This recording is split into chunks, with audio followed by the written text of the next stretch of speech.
So on November 11th, the French ambassador goes to the security forces in Yaoundé, gendarmerie in particular, and he makes this statement. He says, let me read the commentary first. In commemorating the armistice on November 11, 2017 in Yaoundé, Gilles Thibault, the French ambassador to Cameroon, condemned the killing of gendarmes and civilians in the northwest of Cameroon. Let me ask you, you think was he more particular about killing the gendarmes or the people? Well, you should know that he is more concerned about killing the gendarmes, because the reference to the people is a subset of what he really intends to say. Let me add something before we continue.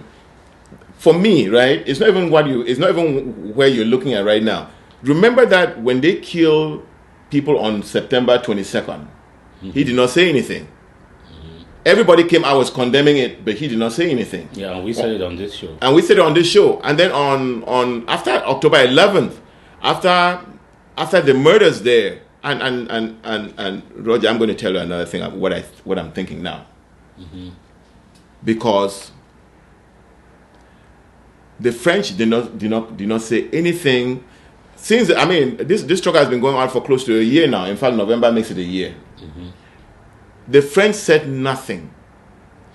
On September, there was the murders. They said nothing. On October 1, after October 1, they came out and said something, and then Paul Biya releases his statement condemning what has happened. And so Paul Biya issues a tweet and says, "I strongly condemn all acts of violence, regardless of their source and their perpetrators. Let me make this very clear. It is not forbidden to voice any concerns in the Republic. However, nothing great can be achieved by using verbal excesses, street violence, and defying authority. Lasting solutions to problems can be found only through peaceful dialogue." What you are telling me that his statement said this, he does not believe in what he says. Okay, here's what I'm trying to do, okay? I'm trying to show a difference between what the French ambassador is saying and what their Cameroonian agents on the ground are saying, okay? Remember that when they killed Suivism, for the first time, the government of La Republique came out and apologized for the murders. All right? They apologized and said they had gone there for a drug operation. Well, they were at least giving excuses. They were giving excuses for murder, which showed that there's some remorse. The same thing when, after October 1, Paul Biya, whether you like what he said or not, he came out, there was some remorse. And what I'm trying to establish here is that if Paul Biya had commanded those troops, I'm trying to say that the French ambassador was the one engineering this situation in La Republique. It is Paul Biya, because of some of the conflicts that are coming between their caretaker government and their actions. You know what I'm saying? And I tell you why I believe that. You know that there is a cooperation agreement between the French and La Republique. You know, Bala has been going around talking about self-determination within, what does he call it? Internal self-determination. Internal self-determination was what La Republique had from France. And in that internal self-determination, the French made it clear that the only independence they will have is the independence of France. Now, this is in quote. The only independence they will have will be the independence of France. And so in order to ensure that, they made agreements before giving... You need to explain to people what that means. The only independence they will have is the independence of France. You have to elaborate that so that people should understand. Well, what that means is that you were our colony. We owned you. We owned everything. We had white people running the place, and you saw them, and they carry guns, and they kill anybody who opposed them. They killed the UPCs. They murdered in Bamileke land, in Bassa land, and all of that just to stay in power. But because of the way the world, after World War I, after the West or the Allies went and fought Nazism, Franklin Roosevelt of the United States decided that colonialism must end. He called Churchill and called, mostly Churchill. Yes. So what I want to give the background to it before I come to it, okay? Because it is important that people know why the French are still running this the schemes that they're running in Africa. And that is in the Atlantic Charter of 1940. No, yeah, in the Atlantic Charter, it was declared that colonialism must end. Charles de Gaulle refused that colonialism will not end for them, because if they lose their African colonies, there will be nothing without their African colonies. So they devised this scheme where they met in Brazzaville in 1944 and put this scheme together that we are not going to have white people run the place again. We're going to select some trusted, weak black people and have them run the place on our behalf. We'll impose them, and through them trying to solve the problems of the people, because they have no alternative, they'll gain their legitimacy. And that's how Eyadema of Togo became president. Ahidjo in Cameroon, who was in Ivory Coast, you remember him? Hufet Boigny. That's how all those people became presidents. And so they signed an agreement in what they used to call Communauté Française, right? Mm-hmm. And here's the agreement that Cameroon signed. I don't want to read them, but I'm going to read the one that what I want to refer to now, which allows the French president in Cameroon to call in troops if Paul Biya doesn't want to call the troops. The French ambassador, I'm sorry.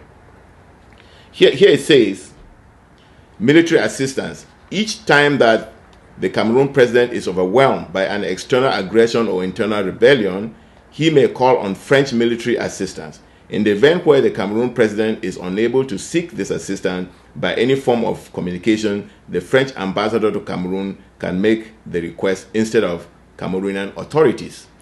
So, because of the apologies that are coming from La République in Kumbo, and after October 1, I am beginning to believe that the French ambassador was the one who actually called these troops. Remember, they were saying that some came from Chad and some came from Gabon.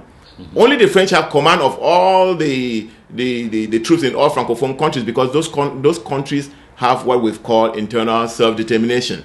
Internal self-determination means I will allow you have what you want.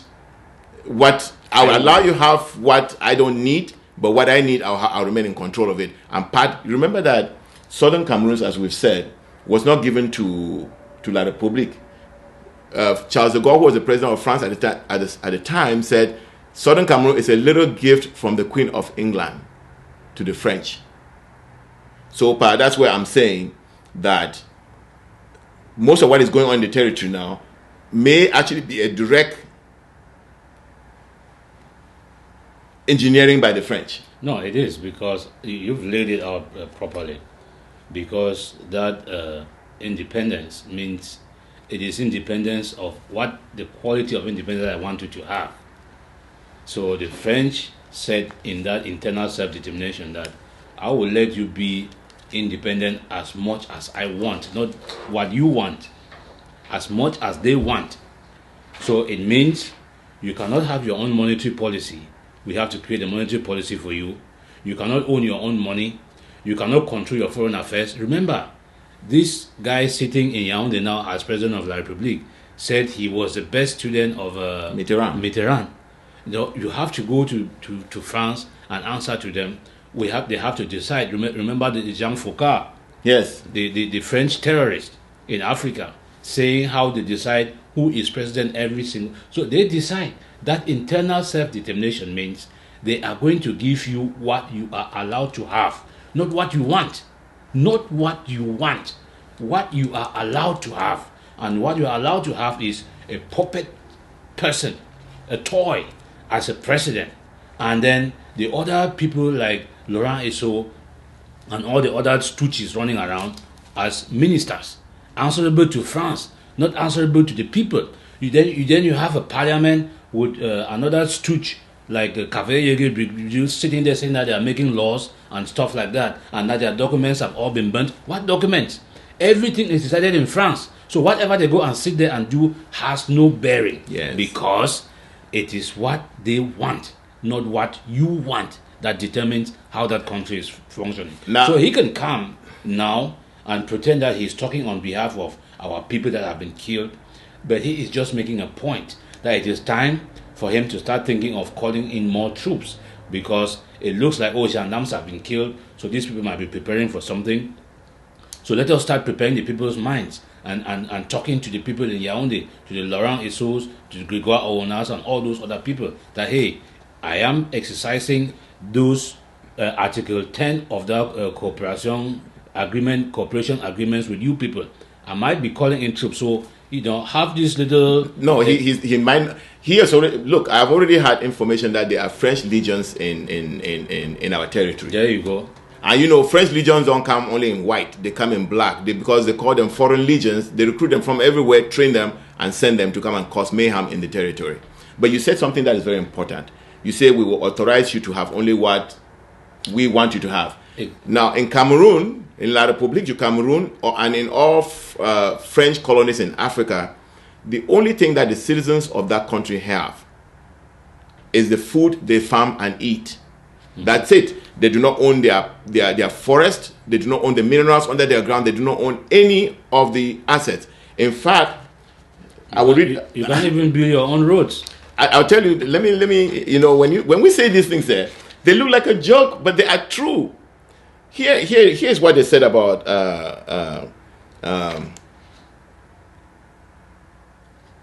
see, France shall determine Cameroon's political, economic, and socio-cultural orientation. Yeah, and that's number one. And so Paul Biya may want to say, well, let's have a 10-state federation, blah, blah, blah. If the French say no, it will not happen. Okay? France shall manufacture money for Cameroon. I mean, this is from a French translation, so manufacture is not the right word. So France would, like you already said, France is going to tell you what money you should use, and that money will be French money. And where they were going to keep 100% of your foreign exchange in their treasury. Now they keep 50%, and they're never going to return it. The third one is France shall guide the determination of Cameroon's educational program at all levels. And so, if you think that, isn't this becoming clear, Pa? Yeah, this is why people are fighting. This is what we're fighting. So if you think that it's probably a Paul Biya who went and sat and said, well, start sending francophone teachers into your primary and secondary school. I don't care whether your children understand or not. They'll have to force and learn French, because if they want education, they must learn it through French. Yeah, it's right here. Yes, because they saw that with the creation of the GCE board and the way we are doing things, they are not being very successful. Yes. In their efforts to colonize us and assimilate us and do all those things. So they wanted now to enforce this Article 3 of their cooperation agreement with us. So they told these guys, hey, you need to do this. You need to send these people who don't even speak the language to go into those places and under-teach these children. Yes. Under-educate them. Yes. So that they can be those kind of the quality of citizens that we want. So that we can impose our internal self-determination to them. Remember, it is what they want, not what we want. Yes. We want a better education for our children, for the future of the Southern Cameroons, but they want something else, according to Article 3 of the cooperation agreements with La Republique du Cameroun. And let me just throw another thing. The reason why they don't want us educated and start doing our own manufacturing and make our own planes and our own computers is because it puts them out of business. No, and this, look, I'm an economist by training. What they do is, the reason is really because if we get developed enough where we start consuming our own raw materials, then those raw materials will not be available for them. Mm-hmm. Yeah, and so it's part of the strategy. Yeah, it puts them out of business. Yes, it's part of the strategy to say, you only eat your grass, we'll take all these wonderful minerals, go and make your computers and make your televisions and make your make your cars and send them to you, and you buy it. So our industry, I want to finish this because I think this may be the first time that people are hearing about this. So there is the fourth one: the French public treasury shall have a portfolio named operations account to cover 100% of Cameroon's foreign exchange. Okay. So in 1961 it was 100%. They brought it now to 50%. Mm-hmm. And you still have to go, even though it's your foreign exchange, you still, if you need that money, you have to go to them and borrow that money on a very high interest. Yes. It is your money, but you cannot get it. If you need it, you can go borrow it to you, and you pay interest to us on it. Yes, and there's a sub note here. It says this percentage has been revised to 65 in 1972 and 1973. Brazzaville and Dakar for Biak and Umwa, respectively, and finally sits at 50% today. Mm-hmm. Okay, the fifth France shall be given priority to the exploitation of Cameroon's strategic raw materials. In the event where France is not interested, Cameroon may seek other partners or exploit the raw material herself. So, and I think this is very, very important, because when oil was discovered in West Coast, in Ambazonia, the French told Ahijo, or they walked through Ahijo, to kill our government before they would put a penny in the place. No, that is not, no. Yes, but the first thing they did was to do the 1972 coup d'etat. What do you mean? Well, remember that we were a federation at that time. No, but that's what I'm saying. Yes. So I'm giving a background to that. Okay. The background was that after they discovered oil, and Professor Anyangwe in a piece sometime back in 2000 was very clear. He gave all the names, because he's done a lot of research on that. The French decided that Boya must go. Yes. No government in Boya, no authority that can hold them responsible when they start exploiting the oil. And it is because of the oil that we finally lost what was really a shell of a federation. And you know how that happened? It comes back to how they are going to decide what they want, not what you want. Yes. Because what we wanted, what we went into with them, was a federation. And at some point in that union, they discovered that, no, you don't need this anymore, because this will not work for our interests. And what did they do? They crushed it. That is internal self-determination. That is internal self-determination that these people are talking about. Yes. So let's not fool ourselves. Yes. So I just want to add a little piece, because when I told the story of the Second World War and the French, the reason why the French then decided, why the French still own the place, even though Franklin Roosevelt said these things must end, is because actually the French and the British and the Americans tried fighting the French. They fought them in Dakar, and the French put up a resistance. And so the Allies decided, should we fight the French in Africa, or should we go and fight the Nazis? And they decided that we're going to go fight the Nazis. And so they allowed France to stay. And after the war, communism picked up in Europe. And when communism picked up, and it was growing in France, communism was growing in France very fast. The Americans decided that, you know what, we'll allow the French to stay in Africa, help themselves, and curb communism in Europe.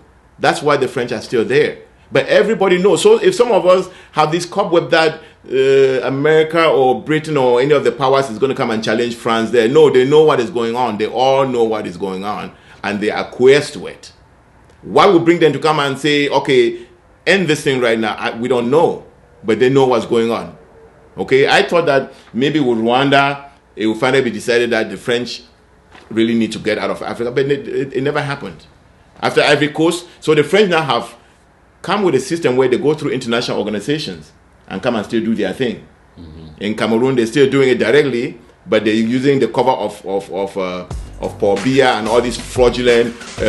We condemn the killing of gendarmes and the killing of civilians. What the French ambassador is really condemning is the killing of gendarmes. And let's talk about this so-called killing of gendarmes. Is it true that our people are really killing gendarmes? No, we have seen evidence that no gendarme has been killed.